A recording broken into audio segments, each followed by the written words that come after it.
Καμιά φορά οι λέξεις Ακρόπολη και Παρθενώνας ταυτίζονται, συγχέονται και είναι κρίμα. Ο Παρθενώνας είναι ο κεντρικός ναός της Αθηνάς στην Ακρόπολη. Αλλά η Ακρόπολη η ίδια έχει πολλά άλλα υπέροχα μνημεία. Το σημαντικότερο όλων είναι το Ερέχθιο.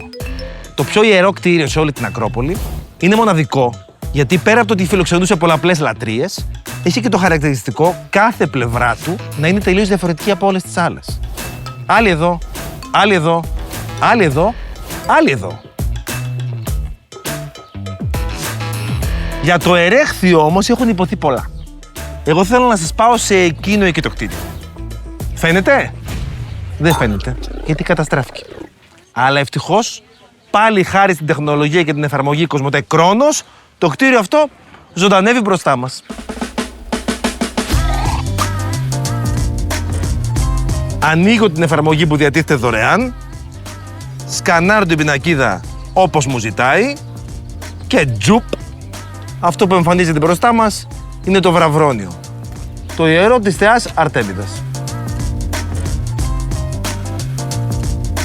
Το ιερό της Άρτεμις εδώ ήταν παράρτημα του διάσημου ιερού της στη Βραβρώνα, στην Ανατολική Αττική. Η Άρτεμις Βραβρονία ήταν πολύ σημαντική. Ήταν η θεά των κοριτσιών. Κάποτε, λέει ο θρύλος, στη Βραβρώνα ζούσαν ήμερα αρκουδάκια, ιερά ζώα της θεάς. Ένα κοριτσάκι κάποτε τσίγκλισε ένα μικρό αρκούδι και εκείνο αντέδρασε και της πλήγωσε το μάτι. Τα δύο μεγάλα αδέρφια του κοριτσιού, πάνω στην τρομάρα τους, σκότωσαν το αρκουδάκι. Η θεά θύμωσε και έστειλε κατάρα. Για να την ηρεμήσουν, οι Αθηναίοι έστελναν μικρά κοριτσάκια στο ιερό για κάποιο διάστημα. Το ιερό ήταν τόσο σημαντικό που είχε και παράρτημα πάνω στο βράχο της Ακρόπολης, εδώ που βρισκόμαστε τώρα. Τα παιδάκια που έμεναν στο ιερό τα έλεγαν άρκτους, δηλαδή αρκουδάκια. Και αφιέρωναν και αγάλματα. Φανταστείτε να σας δείχνει η συνάδελφος στο γραφείο φωτογραφίες από το μωρό της και να λέτε «Αχ, τι γλυκό που είναι, σαν αρκούδι». Μέσα στο προάβλιο του μεταξύ βλέπετε να υπάρχει ένας δούριος ύπος. Αλλά ας μην τα λέω εγώ, ας ρωτήσω την Κλειό. Η Κλειό είναι η ψηφιακή βοηθός της εφαρμογής Κοσμοτέ Κρόνος, δημιούργημα τεχνητής νοημοσύνης που απαντάει στις απορίες μας. Κλειό, πες μου για το άλογο. Το άγαλμα αυτό είναι του δούριου ύπου. Ήταν ένα χάλκινο άγαλμα, όπως βλέπετε, αρκετά μεγάλων διαστάσεων. Το ύψος του ήταν 3 μέτρα και το μήκος του 5. Σε ευχαριστώ πολύ.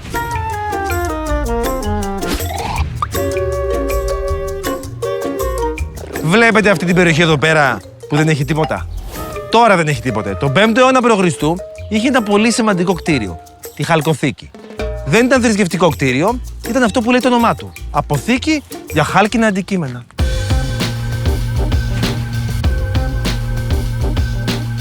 Σήμερα δεν σώζεται τίποτα. Αλλά χάρη στην εφαρμογή Κοσμοτέ Κρόνος μπορούμε να το δούμε όλο ζωντανό μπροστά μας και όχι μόνο. Να μπούμε και μέσα από τον τοίχο και να φτάσουμε μέσα του.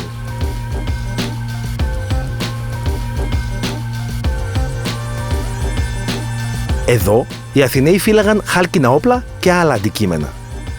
Βλέπουμε στους τοίχους κράνη, θώρακες, ασπίδες και δώρατα. Αυτά ήταν είτε τρόπαια από πολέμους, είτε κρατικός οπλισμός για το στρατό σε περίπτωση πολέμου. Το να τα εκθέτουν εδώ ήταν ένα μήνυμα της αθηναϊκής πολεμικής ισχύως.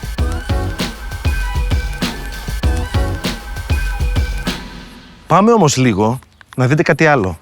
Θέλω να δείτε τα προπήλαια.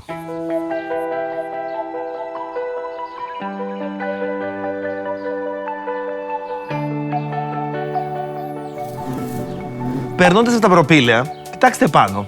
Βλέπετε που τα μάρμαρα της οροφής είναι σκαλισμένα. Αυτά λέγονται φατνώματα. Σκάλιζαν και άδειαζαν τα μάρμαρα της οροφής και πετύχαιναν δύο σκοπούς. Πρώτον, να είναι διακοσμημένα. Δεύτερον, να είναι ελαφρύτερα για να μικραίνει το βάρος που δέχονταν η οροφή. Με ένα σπάρο, 2 τριγώνια.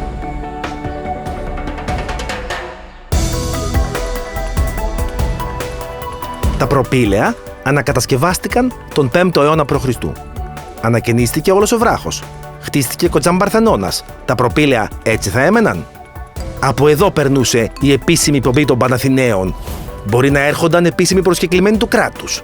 Μπορεί να ήθελε η Αθηνά να καλέσει τη Δήμητρα ή την Αφροδίτη να της τρατάρει λίγο νέκταρ και αμβροσία. Δεν μπορούσε η κεντρική είσοδος του ιερότερου σημείου της πόλης να μείνει χωρίς ανακαίνιση. Τα προπήλαια τα σχεδίασε ο Μνησικλής, που ήταν θεούλης. Δεν είναι εύκολο να σχεδιάσεις ένα οικοδόμημα που θα είναι επιβλητικό, σε επικλινές επίπεδο και παράλληλα θα διατηρεί τη συμμετρία και την αρμονία που ήταν τόσο σημαντική τότε. Στα προπήλαια, όπως βλέπετε, υπάρχει μία κεντρική κοιονοστοιχεία με 6 δωρικούς κύονες. Και στα πλαϊνά υπάρχουν 2 μικρότερες, με 3 κύονες η καθεμία. Οι μπροστά κύονες, οι μεγάλοι, πατούν πάνω σε 4 βαθμίδες. Οι μικροί, οι πλαϊνοί, πατούν και αυτοί πάνω σε 4. Δεν είναι αρμονικό αυτό.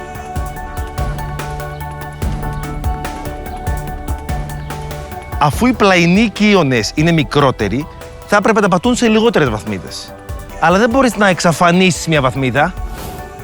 Ο Τζίνιους Μνησικλής τότε σκέφτηκε ένα οπτικό κόλπο. Την χαμηλότερη βαθμίδα στις 2 πλαϊνές κοιονοστοιχείες την έστρωσε με σκούρο ελευσινιακό λίθο και όχι με φωτεινό πεντελικό μάρμαρο.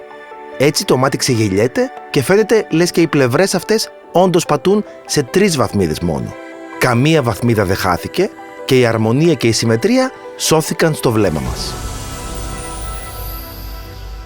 Στην άκρη εδώ του βράχου υπήρχε το πιο γλυκό μικρό οικοδόμημα, ο ναός της Αθηνάς Νίκης.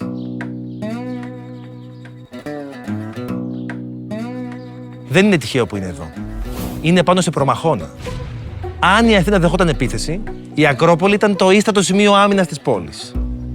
Και εδώ στην άκρη του προμαχώνα δινόταν η πιο κρίσιμη μάχη. Εδώ χρειαζόταν οι Αθηναίοι την Αθηνά Νίκη. Εδώ που οι αγχωμένες ψυχές των υπερασπιστών την είχαν πιο πολύ ανάγκη.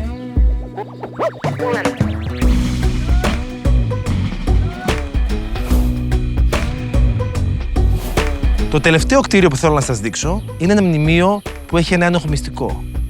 Μια ιστορία που κρύβει μια δολοφονία. Ένα θέατρο που χτίστηκε για να καλύψει ένα έγκλημα. Το οδείο του Ηρώδη του Αττικού. Χάρη στην εφαρμογή που χρησιμοποιούμε, μπορούμε να το δούμε ακριβώς όπως ήταν όταν χτίστηκε.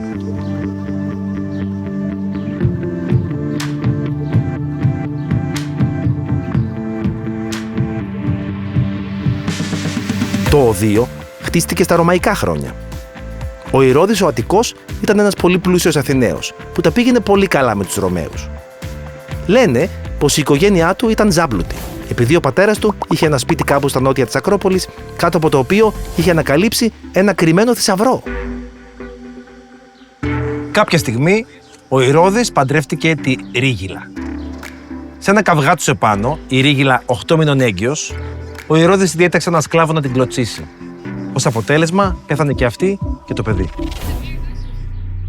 Για να κατευνάσει τη λαϊκή οργή που ξέσπασε για τον άδικο χαμό της γυναίκας του, ο Ηρώδης αποφάσισε να χτίσει ένα υπερσύγχρονο οδείο στη μνήμη της. Ήταν το νέο, το μοντέρνο, το ολόφρεσκο που εντυπωσίασε. Χαρακτηρίστηκε από τότε ακόμη ως το καλύτερο θέατρο που υπήρχε εκείνη την εποχή στην Ελλάδα. Παρατηρείτε κάτι στην εφαρμογή? Το οδείο δεν ήταν ανοιχτό θέατρο. Είχε μια εντυπωσιακή στέγη από κέδρο. Ας ρωτήσουμε όμως την Κλειό για τη στέγη του Ηρωδείου. Κλειό, πες μου για τη στέγη του Ηρωδείου. Πρώτα απ' όλα θα ήθελα να σας πω ότι το Ηρώδειο ήταν το μεγαλύτερο οδείο που είχε κατασκευαστεί μέχρι τότε, δηλαδή γύρω στο 169 μετά Χριστό. Όπως όλα τα οδεία, έτσι και το Ηρώδειο ήταν στεγασμένο. Η δική του στέγη, ωστόσο, είχε μήκος 50 μέτρων και δεν διέθετε καθόλου εσωτερικά στηρίγματα. Αυτό αποτελούσε τεχνολογικό επίτευγμα για την εποχή του, ενώ μέχρι και σήμερα δεν έχει υπάρξει άλλη μεγαλύτερη στέγη, κατασκευασμένη από φυσική ξυλία.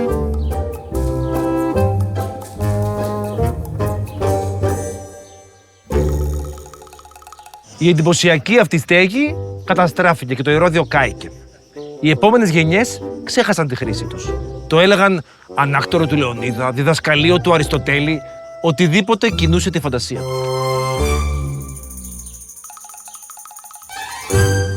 Η Ακρόπολη της αρχαίας Αθήνας έχει πολλές ιστορίες να διηγηθεί. Ιστορίες ανθρώπων και θεών. Θεών αρχαίων και πολλών.